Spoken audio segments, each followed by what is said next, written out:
नमस्कारः मित्राणि। अद्य अहं कार्यार्थं विपणिं गतवती आसम्। तस्मिन् समये गणेशस्य मूर्तिं विसर्जनं कर्तुं गणेशोत्सवः प्रारम्भः अभवत् आसीत्।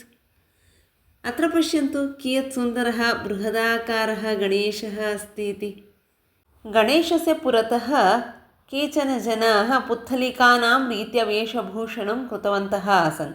मार्गे जनाः सर्वे एतेषां पुत्तलिकानां रीत्या वेषधारिणां जनानां पश्यन्तः आसन्, तथा च छायाचित्रमपि स्वीकुर्वन्तः आसन्। अद्य अस्माकं नगरे सर्वत्र गणेशमूर्तीनां विसर्जनं कृते बहवः स्थलेषु गणेशस्य उत्सवः प्रचलन् आसीत्।